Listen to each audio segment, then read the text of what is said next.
తాకట్లో ఉన్న మీ బంగారాన్ని విడిపించి ఆ రోజు ఆన్లైన్ ధరకే మేము కొంటాం. Sharma gold company. నమస్తే, వెల్కమ్ టు ఐ డ్రీమ్. నేను మీ మాధురి. ఓల్డ్ ఏజ్ హోమ్స్ మనం ఇంతకు ముందు ఎక్కడో ఎప్పుడో తారసపడుతూ ఉండేవి. కాకపోతే ఇప్పుడు వీధికి ఒక ఓల్డ్ ఏజ్ హోమ్ కనిపిస్తూ ఉంది.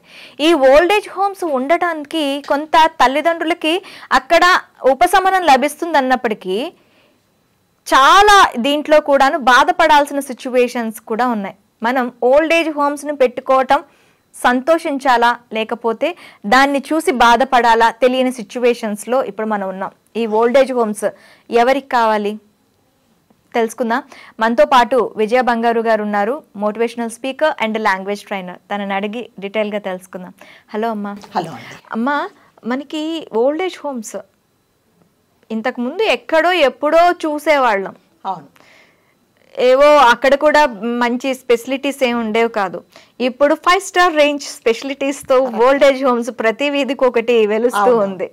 సో ఈ ఓల్డ్ ఏజ్ హోమ్స్ని చూస్తూ ఉంటే అసలు ఎక్కడికి పోతున్నాం అనిపిస్తుంది. ఈ ఓల్డ్ ఏజ్ హోమ్స్ ఉండడం కరెక్ట్ అంటారా, లేదంటే లేదు తల్లిదండ్రులకు ఆసరాగా పిల్లలే ఉండాలి అంటారా? ఏదైనానండి మాధురి గారు, ఎవరైనా కూడా ఏది మనం బలవంతంగా చెప్పి చేయించలేం. పిల్లల్ని చూసుకోవాల్సిన బాధ్యత మీదే. ఓల్డ్ ఏజ్ హోమ్స్ పంపకండి అంటే చూసుకుంటారా? వాళ్ళకు ఉండాలి కదా, ప్రేమ అనేది ఉంటేనే చూసుకుంటారు. కాకపోతే ఒక రకంగా ఓల్డ్ ఏజ్ హోమ్స్ ఎవరైతే నడుపుతున్నారో వాళ్ళు నిజంగా హ్యాట్స్ ఆఫ్ టు దెమ్ కదా. ఎలాగంటే మనకు సంబంధం లేని వాళ్ళు ఎవరో బయట పడితే, ఎవరో బయట తోసేస్తే నీ దగ్గర ఉన్నవన్నీ తోచుకొని అంటే అంటే కట్టుబట్టలతో మిమ్మల్ని తల్లిదండ్రులను పంపిస్తే నేనున్నాను, మేమున్నాము, మేము చూసుకుంటాము అని బాధ్యతగా వీళ్ళు చూస్తున్నారు కదండి. నిజంగా ఓల్డ్ హోమ్స్ ఎవరైతే నడిపిస్తున్నారో వాళ్ళందరూ చాలా గ్రేట్. వాళ్ళకి హ్యాట్స్ ఆఫ్ అండి, వాళ్ళకి హ్యాట్స్ ఆఫ్. ఒకవేళ ఓల్డ్ ఏజ్ హోమ్స్ లేవు అప్పుడు ఏం చేస్తారు? తల్లిదండ్రులు నా దగ్గర ఉండడం ఇష్టం లేదు, ఏం చేస్తాను? చంపేస్తామా, బయట తోసేస్తామా, లేకపోతే చచ్చిపోమని చెప్తామా? చెప్పండి అమ్మా. నాకు మీకు చిన్న ఇది, ఇక్కడ ఓల్డ్ ఏజ్ హోమ్స్ వరకు తల్లిదండ్రులను పంపిస్తున్నారు అంటే అక్కడ తల్లిదండ్రుల మీద ఉండే అభిమానం లేకపోవడం నేను అంటాను. తల్లిదండ్రుల మీద అభిమానం లేకపోవడం, అభిమానం పెంచుకునేలా తల్లిదండ్రులు బిహేవ్ చేయకపోవటం. లేదండి, అంటే అభిమానం పెంచుకునేలా బిహేవ్ చేయాలంటే ఏం చేయాలండి తల్లిదండ్రులు? ఇప్పుడు ఉన్న ఒక 5 పిల్లల్ని 5 కరెక్ట్ గా ఒకేలా చూస్తున్నారా తల్లిదండ్రులు? చూస్తున్నారో చూడటం లేదు అంటే ఎవరి రీజన్స్ వాళ్ళకు ఉంటాయండి. ఎవరి రీజన్స్ వాళ్ళకు చూస్తున్నారా చూడటం లేదంటే according to their situation, according to their circumstances చూస్తారు. అందరూ అలా ఎవరు ఉండరండి. 5 మంది ఉంటే తల్లి తండ్రికి 4 పిల్లలు కూడా వాళ్ళ కళ్ళ లాంటి వాళ్ళే. అలా చూడని వాళ్ళు అంటూ ఎవరు ఉండరండి. మీరు అన్నట్టుగా ఎక్కడైనా కొండకొచ్చో 1-2 ఉండొచ్చు. సో వాళ్ళ గురించి కంటే అసలు తల్లిదండ్రులు చూస్తున్నారా లేదా? చూస్తున్నారు కదంటే. సో ఏం చూడాలి? తల్లిదండ్రులు ఈ మధ్య అడుగుతున్నారు పిల్లలు, మమ్మల్ని ఏం చూసాం నిద్రాహారాలు మాని నీ అన్నీ తీసాం, నీ మలమూత్రాలు ఎత్తి తర్వాత మాకు నిద్ర లేకుండా మేం తినకుండా కూడా తల్లి తినకుండా కూడా పిల్లల్ని చూసారు. అంతకంటే ఏం చూడాలి చెప్పండి? ఇప్పట్లాగా డైఫర్స్ ఉన్నాయా? ఇప్పట్లాగా లేకపోతే ఆయాలు ఉన్నారా? ఎవరు లేరండి. ఒక ఇంట్లో ఫ్యామిలీలో 4-5 పిల్లల్ని చూస్తే ప్రతి ఒక్కరిని చూశారు. ఇప్పట్లాగా ఎక్కడో తీసుకెళ్ళి హాస్టల్స్లో పెట్టలేదు, ఎక్కడో కేర్ టేకర్ వచ్చి చూడలేదు, ఎవరు చూడలేదు, వాళ్ళే చూశారు. ఇంకేం చూస్తారండి తల్లిదండ్రులు అన్నీ చూశారు. నీ మలమూత్రాలు ఎత్తారు, తర్వాత నీ కష్ట సుఖాలలో వాళ్ళు తోడుగా ఉన్నారు, నువ్వు ఏడుస్తే ఏడిచారు, నువ్వు తినకపోతే వాళ్ళు కూడా తిండి మానేసి చూశారు కదా. ఇంకేం చూస్తారు? ఇంకంతకంటే చూడాల్సింది ఏమీ లేదండి. కానీ ఇప్పుడు ఏమైందంటే ఆ తల్లిదండ్రులు పిల్లలకు భారం అయిపోయి వాళ్ళు వాళ్ళని చూడంగానే నేను చూశాను కొంతమంది ఫ్యామిలీస్, అసలు అమ్మ నువ్వు రావద్దమ్మా, నువ్వు రాకు, నువ్వు వెళ్ళిపో బయటికి, నువ్వు అసలు మేమున్నంతసేపు నువ్వు నుంచి బయటికి రావద్దు అనే పిల్లల్ని కూడా నేను చూశాను. అంటే ఇవాళ తండ్రి అంటే తల్లి లేకపోతే నువ్వు ఎక్కడి నుంచి వచ్చావు? తండ్రి లేకపోతే నువ్వు ఈ ప్రపంచం చూసావా? నిన్ను వేలు పట్టుకొని నడిపించిన తండ్రి నీకు తను తినకున్నా కూడా నీకు అన్నం అంటే ఇది నీ బాధ్యత అంటే బాధ్యత నేను చేయనండి. బాధ్యత అంటే తల్లి తప్పనిసరిగా చూడాలని ఏం బాధ్యత రాయలేదు కదా.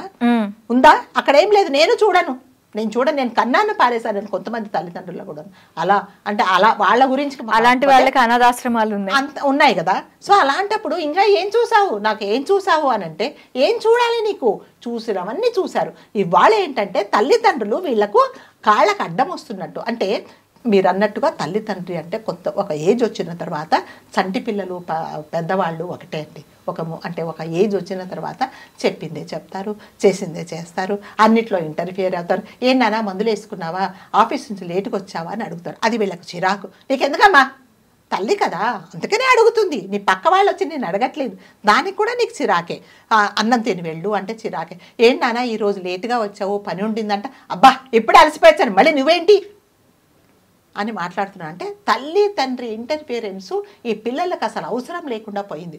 అదే ఇదివరకు ఫ్యామిలీస్లో, జాయింట్ ఫ్యామిలీస్లో ఏ చిన్న కష్టం వచ్చినా నేనున్నాను, నా తల్లి ఉంది, నా తండ్రి ఉన్నాడని చెప్పుకునేవాళ్ళు. అందుకనే చూసారా ఇప్పుడు అంటే ఈ విడాకుల రేటుకు పెరిగిపోవడానికి పిల్లలు తల్లిదండ్రులు కలిసి అంటే చంటి పిల్లలు ఇప్పుడు ఈ యూత్ ఉండే పేరెంట్స్ ఎందుకు కలిసి బాండింగ్గా ఉండటం లేదంటే చెప్పేవాళ్ళు లేరు కదా.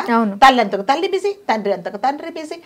పిల్లలు ఒకవేళ ఉంటే కేర్ టేకర్ చూస్తారు, ఇంకేం చూస్తారంటే ఎవరండి చూస్తారు, ఎవరు చూడరు. అందుకనే తల్లి తండ్రి మధ్యలో పిల్లల మధ్యలో బాండింగ్ అనేది లేకుండా అయిపోయిందండి, ఎవరు చూడటం లేదు. సో ఏం చూసారంటే ఇంకేం చూడాలి, ఆస్తిపాస్తులు తీసుకుంటావు, తర్వాత వాళ్ళ బంగారం ఉంటే పంచుకుంటావు, ఏమున్నా కూడా ఫైనాన్షియల్ బెనిఫిట్స్ అండి తీసుకుంటారు. లాస్ట్కు పెన్షన్ కూడా వాళ్ళ పేరు మీద రాయించుకుంటే నేను పిల్లలు చూశాను, అన్నీ తీసుకొని ఓల్డ్ ఏజ్ హోమ్కు పంపిస్తారు కదా. సో నేను ఒకటి చెప్తాను ఇది ఈ సందర్భంగా. ఒక తండ్రి ఒక అబ్బాయి అట్లాగే వాళ్ళ అబ్బాయిని ఏం చేశాడట, వాళ్ళ తల్లిదండ్రిని ఇలాగే నాకు అడ్డొస్తున్నారు అని చెప్పేసి అమ్మ ఓల్డ్ ఏజ్ హోమ్కి వెళ్ళు అని చెప్పేసి పంపిస్తే, లేదు నాన్న నేను ఒక మూలపడి ఉంటా, నాకు ఇష్టం లేదు, నాకు ఉండలేను, నేను నిన్ను చూడకుండా ఉండలేను, ఏడ్చినా కూడా లేదు నువ్వు మాకు చాలా ఇబ్బంది అవుతుంది, మేము వచ్చేటట్టుకి మాకు ప్రైవసీ ఉండటం లేదు. చూసారా, ప్రైవసీ ఉండట్లేదంట. అట్లాగే నీ ప్రైవసీ ఉండట్లేదు, నీ తల్లి నిన్ను అనుకుంటే ఇవాళ నువ్వు ఇక్కడ ఉండేవాడివా కదా. సో అని చెప్పేసి ఆ అమ్మాయిని తల్లిని తీసుకెళ్ళి ఓల్డ్ ఏజ్ హోమ్లో పెట్టేశాడనమాట. పెట్టిన తర్వాత కనీసం ఎలా ఉంది అని కూడా అతను కనుక్కోవడం మానేశాడు. ఎందుకు, తండ్రి అంటే కొడుకుకు లేని బాధ్యత ఓల్డ్ ఏజ్ హోమ్ వాళ్ళకి ఎందుకంటే బాధ్యత అయినా కూడా వాళ్ళు అనుకోకుండా అంటే పెద్ద మనసుతో చూశారు. కొన్ని రోజుల తర్వాత ఏమైందంటే ఆ తల్లి అంటే అవసాన దశకు వచ్చి చనిపోయే ముందు నా కొడుకుతో ఒకసారి మాట్లాడాలి, ఒకసారి ఫోన్ చేయించండి అని చెప్పింది అనమాట. చేస్తే వాళ్ళు చెప్పారనమాట, చనిపోతే మాకు చెప్పొద్దు, మేము రాము అని చెప్పాడు కొడుకు. తెలిసిందా. అప్పుడు ఏం చేశాడంటే లేదు ఒక్కసారి రమ్మని చెప్పు, నాకు ఇదే నా కోరిక అంటే విసుక్కుంటూ కొడుకు వచ్చాడు. వచ్చిన తర్వాత ఏంటమ్మా నాకు బిజీగా ఉంటాను, నువ్వు చనిపోయేదాన్ని ఇంకేంటి నన్ను ఏం చూస్తావంటే, లేదు నాన్న నీతో ఒక చిన్న విషయం చెప్తాను, ఈ ఓల్డ్ ఏజ్ హోమ్లో ఫ్యాన్స్ లేవు, ఏసీలు లేవు, చాలా ఇబ్బంది పడుతున్నారు, ఒక 4 ఫ్యాన్లు, ఒక 2 ఏసీ కూలర్లు కొని అంటే, నువ్వే ఉండట్లేదు, నువ్వు ఇవాళ రేపు నీకెందుకు అంటే, అలా కాదు నాన్న, నా కోసం కాదు, నీ కోసం, రేపొద్దున నీ పిల్లలు కూడా తీసుకొచ్చి ఈ ఓల్డ్ ఏజ్ హోమ్లో పెడితే నాకంటే ఏసీ లేకుండా ఫ్యాన్ లేకుండా ఉన్నాను, కానీ నువ్వు ఉండలేవు, అందుకే నీ కోసం పెట్టుకోమన్నారట. అది తల్లి హృదయం అంటే. తెలిసిందా. నన్ను ఈరోజు ఇక్కడ పారేశాడు కదా అనుకోలా, నీ కోసమన్నా నువ్వు అరేంజ్ చేసుకోమని చెప్పింది. ఎందుకంటే నాకు పట్టిన గతే నీ పిల్లలు నీకు కూడా గతి పట్టిస్తారు కదా. అంటే ప్రతి పిల్లలు అనేవాళ్ళు తల్లిదండ్రులని ఓల్డ్ ఏజ్ హోమ్కి పంపించే ముందు వాళ్ళకి తారసపడే అనాథాశ్రమంలో పిల్లల్ని ఒక్కసారి తరచి చూస్తే తల్లిదండ్రులని ఆ ఓల్డ్ ఏజ్ హోమ్కి పంపించే పరిస్థితి రాదేమో కదమ్మా. ఇవన్నీ ఆలోచించడం లేదండి. ఫస్ట్ ఏంటంటే వాళ్ళకి అడ్డు ఉండకూడదు, వాళ్ళకి అసలు చెప్పకూడదు, మంచి చెడు ఏవి చెప్పకూడదు. సో నాకు అడ్డం ఉన్నారు ఇలా పంపించి పారేయాలి అంతే. నిజంగా అంటే కాకపోతే మీరు అన్నట్టుగా ఓల్డ్ ఏజ్ హోమ్స్ ఉన్నందుకు కూడా మనం ఒక రకంగా సంతోషపడాలండి. అవి లేకపోతే వీళ్ళని ఏం చేస్తారో కూడా తెలియదండి. గొంతు పిసుకు చంపేస్తారు ఇప్పుడు ఉండేవాళ్ళు. అందరూ పిల్లలని నేను అనట్లేదండి, నోట్ దిస్ పాయింట్, నేను అందరూ అనట్లేదు. చాలామంది పిల్లలు నాకు తెలిసిన కొన్ని ఫ్యామిలీస్ కూడా తల్లిదండ్రులను చాలా జాగ్రత్తగా వాళ్ళ ప్రాణంగా చూసుకుంటే పిల్లలు కూడా ఉన్నారంటే కొంతమంది ఉన్నారు. ఆ కొంతమందే మారాలండి.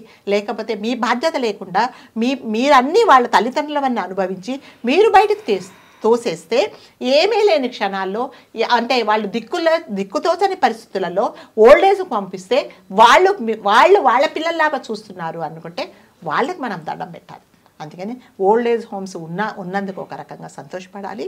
అంటే రోజు రోజుకు అంటే ఓల్డ్ ఏజ్ హోమ్స్ రోజు రోజుకు పెరిగిపోతున్నాయి అంటే పిల్లల మనసు కూడా అంత కుదించుకుపోతుంది, తల్లిదండ్రులను వాళ్ళు భరించలేకపోతున్నారు అని మాత్రం అర్థం చేసుకోవాలి. కానీ తల్లిదండ్రులు కూడా కొంచెము అంటే ఒక ఏజ్ వచ్చిన తర్వాత పిల్లల్ని అర్థం చేసుకోండి, ప్రతి దాంట్లో ఇంటర్ఫియర్ అవ్వకండి, వాళ్ళు అడుగుతేనే వాళ్ళకు చెప్పండి. అంటే కాలం ఇలాంటిది, మాకు అవసరం ఉంటే మేము చెప్తామమ్మా అన్నప్పుడు మీరు మాట్లాడుకుంటుండండి. కానీ తల్లి హృదయం కదండి, పిల్లలు కొంచెం బాధపడితే ఏం నానా అని వెళ్తారు. ఆ ఇంటర్ఫియరెన్స్ కూడా లేకుండా ఉండడానికి మళ్ళీ మీరు కంట్రోల్ చేసుకోండి అంతే. వాళ్ళకు భారంగా మాత్రం ఉండకండి, వాళ్ళకు అవసరమైతే చేయండి, లేకపోతే నాకు సంబంధం లేదని చేతులు కాళ్ళు ముడుచుకొని కూర్చోండి. అప్పటికైనా కొంచెం పంపడం మాంతారేమో. ఓకే ఓకే అమ్మా, thank you very much. Thank you.